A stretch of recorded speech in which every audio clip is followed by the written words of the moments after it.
What's up, finance enthusiasts? Welcome back to Global Finance Weekly. I'm your host here in Info Express, and if you're wondering why your portfolio looked a bit different this week, or why economists are suddenly talking about recession probabilities again, you're in the right place because this week has been absolutely wild for international markets. We're talking Federal Reserve surprises that caught even Wall Street off guard, IMF warnings that are making headlines worldwide, some pretty shocking growth forecasts that could change everything, and plot twist. The world's major economic organizations can't even agree on where we're heading. I've got breaking news about central bank decisions, exclusive insights into what's really driving these market moves, and most importantly, what this all means for your financial future. Before we dive deep into this economic roller coaster, smash that like button if you want to stay ahead of the global economic curve, hit subscribe if you're serious about understanding international finance, and let's get into what could be the most important economic week of 2025. Let's start with the bombshell that sent shockwaves through every trading floor from New York to Tokyo. The Federal Reserve just cut interest rates by 25 basis points, dropping the federal funds rate from 4% to 4.25%. Now, before you think, okay, that sounds pretty standard, let me tell you why this move is absolutely unprecedented. This is their first rate adjustment since December 2024. We're talking about 9 months of the Fed staying completely still while the economic landscape shifted dramatically around them. But here's where it gets really interesting. They're cutting rates at a time when inflation pressures are actually rising again, not falling. So why the sudden pivot? The Fed cited two critical factors that should have every investor paying attention. First, rising risks to employment, and we're not just talking about headline unemployment numbers here. We're seeing unemployment rates among native-born workers climbing steadily throughout 2025, creating political and economic pressure that the Fed simply can't ignore.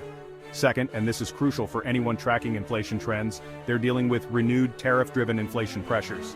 Think about this for a second. The Fed is essentially acknowledging that trade policy is now directly influencing monetary policy decisions. This is a fundamental shift in how central banking works in the modern global economy. But here's the plot twist that nobody saw coming. Newly appointed Fed Governor Stephen Miran was the sole dissenter in this decision. But get this. He didn't think the cut was too aggressive. He actually wanted a bigger cut of 50 basis points. This tells us that behind closed doors at the Federal Reserve there are serious concerns about economic weakness that they're not fully communicating to the public. The futures markets have taken notice big time. Right now, traders are pricing in an 89% probability that the Fed will cut rates by another 25 basis points before the end of this month. But it gets even more dramatic. There's a 91% probability of 2 to 3 cuts before the year ends. That's a complete reversal from where market expectations were just 3 months ago. Now, if you're sitting there confused about where the global economy is actually heading, don't worry. You're in good company because the world's top economic organizations are having what I can only describe as a full-blown disagreement about the future. Let me break this down for you because understanding these different perspectives is crucial for making sense of market volatility right now. The International Monetary Fund is playing the role of the cautious optimist. They're maintaining their global growth projections at 3.3% for both 2025 and 2026. Their logic? The United States economy is performing better than expected, and that strength is enough to offset weaknesses in other major economies. The IMF is essentially betting that American economic resilience can carry the world through this turbulent period. But then, and this is where it gets really dramatic, the World Bank comes in with a completely different narrative. They've absolutely slashed their growth expectations down to just 2.3% for 2025. We're talking about a forecast that's more than a full percentage point lower than the IMF's prediction. In economic terms, that's like predicting a completely different reality. What's driving the World Bank's pessimism? Two major factors that should concern every global investor. First, what they're calling sharp rises in trade barriers. Essentially the ongoing fragmentation of global trade relationships. Second, heightened policy uncertainty, a diplomatic way of saying that governments around the world are making unpredictable decisions that are spooking businesses and investors. Meanwhile, the OECD is trying to thread the needle between these two extreme positions. They're reporting that global growth was actually more resilient than anticipated in the first half of 2025, supported by what they call front-loading. Essentially, businesses and countries rushing to complete transactions before higher tariffs kicked in. But, and this is the critical caveat, their recent indicators are showing signs of softening. Think about what this disagreement means for markets. When the world's leading economic forecasters can't agree within more than a percentage point about global growth, it creates massive uncertainty. And in financial markets, uncertainty equals volatility. let's zoom in on what's happening in different regions because the global economic story isn't just about averages, it's about dramatic differences between winners and losers. Starting with the United States, and this might surprise you, the US is actually outperforming expectations in many areas. The IMF has made upward revisions to US growth forecasts, and American consumers continue to spend at levels that are frankly amazing given all the economic uncertainty. But here's the catch. This strength is masking some serious structural problems, including the employment issues I mentioned earlier and growing concerns about debt sustainability. Europe is a completely different story. European economies are struggling with energy costs, demographic challenges, and the ongoing effects of geopolitical tensions. The European Central Bank is walking a tightrope, trying to support growth while managing inflation that's being driven by supply chain disruptions and energy price volatility. But here's where things get really interesting. Emerging markets. These economies are not just sitting around waiting for developed countries to figure things out. They're actively seeking what economists are calling regional solutions to tariff pressures. We're seeing new trade agreements, alternative payment systems, and economic partnerships that are fundamentally reshaping how global commerce works. China deserves special mention here because their economic performance is having outsized effects on global markets. Chinese policymakers are dealing with property sector challenges, demographic shifts, and the need to rebalance their economy away from export dependence. Every data point coming out of China is being scrutinized by investors worldwide because of the ripple effects. The Asian tigers countries like South Korea, Taiwan, and Singapore are finding themselves caught in the middle of US-China tensions while trying to maintain their roles as global manufacturing and technology hubs. Their success or failure in navigating these pressures will have major implications for global supply chains.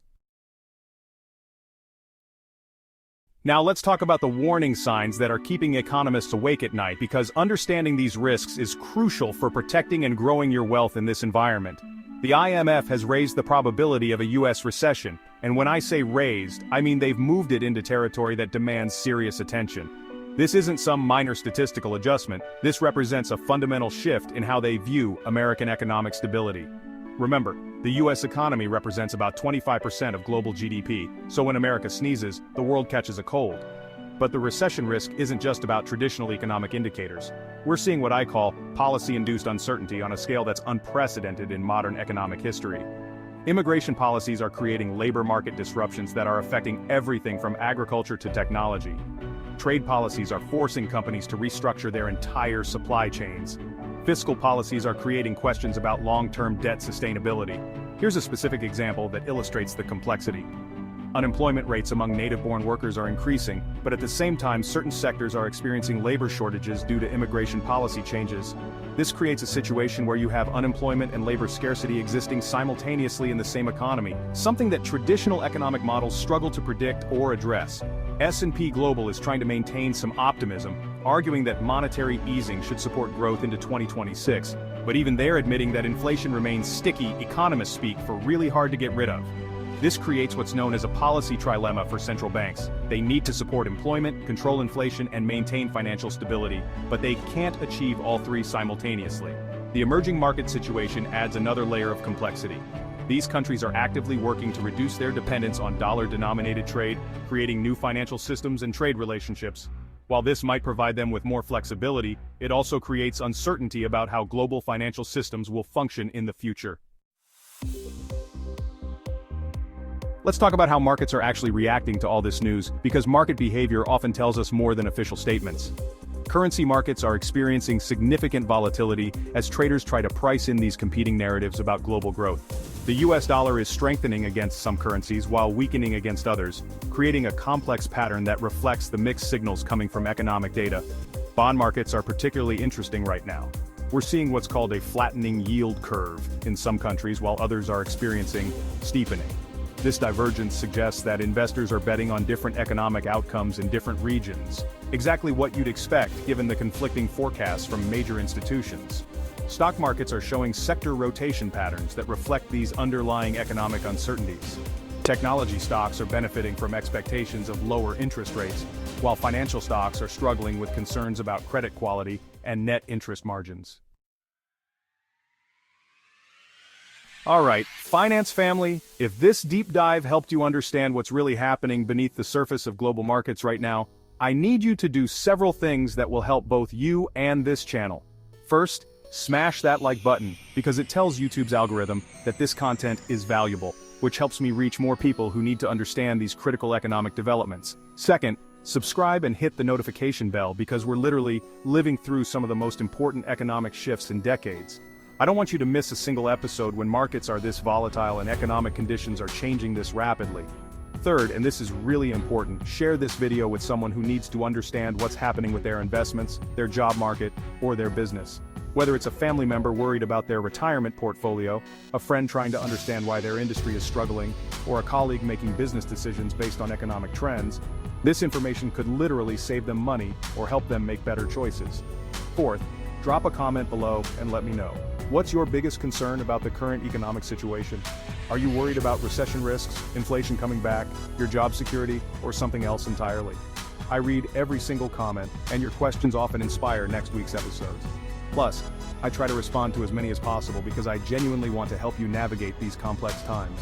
And finally, if you want to go deeper on any of these topics, check out the description box where I've linked to additional resources, data sources, and related videos that will help you become a more informed investor and economic observer. So here's the bottom line after this comprehensive analysis. We are in a period of extraordinary uncertainty, but also extraordinary opportunity for those who understand what's really happening. Central banks are making moves they haven't made in months, and they're doing so for reasons that go far beyond traditional monetary policy concerns. We're seeing the intersection of economics and politics in ways that are reshaping how financial markets function.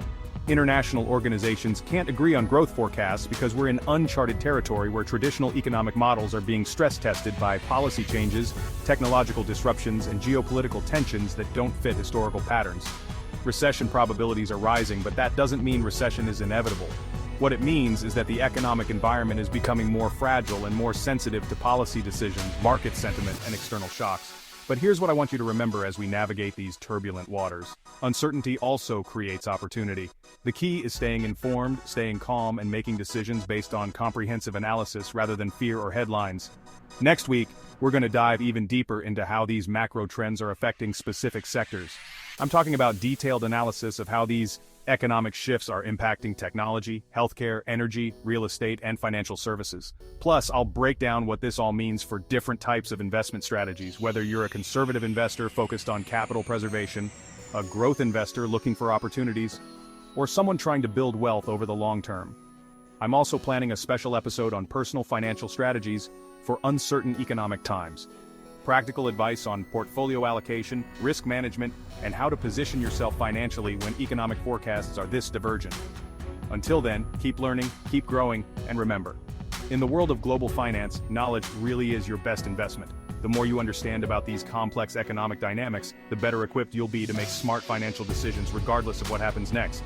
Stay curious, stay informed, and I'll see you next week with even more insights into the fascinating and sometimes terrifying world of international economics and finance.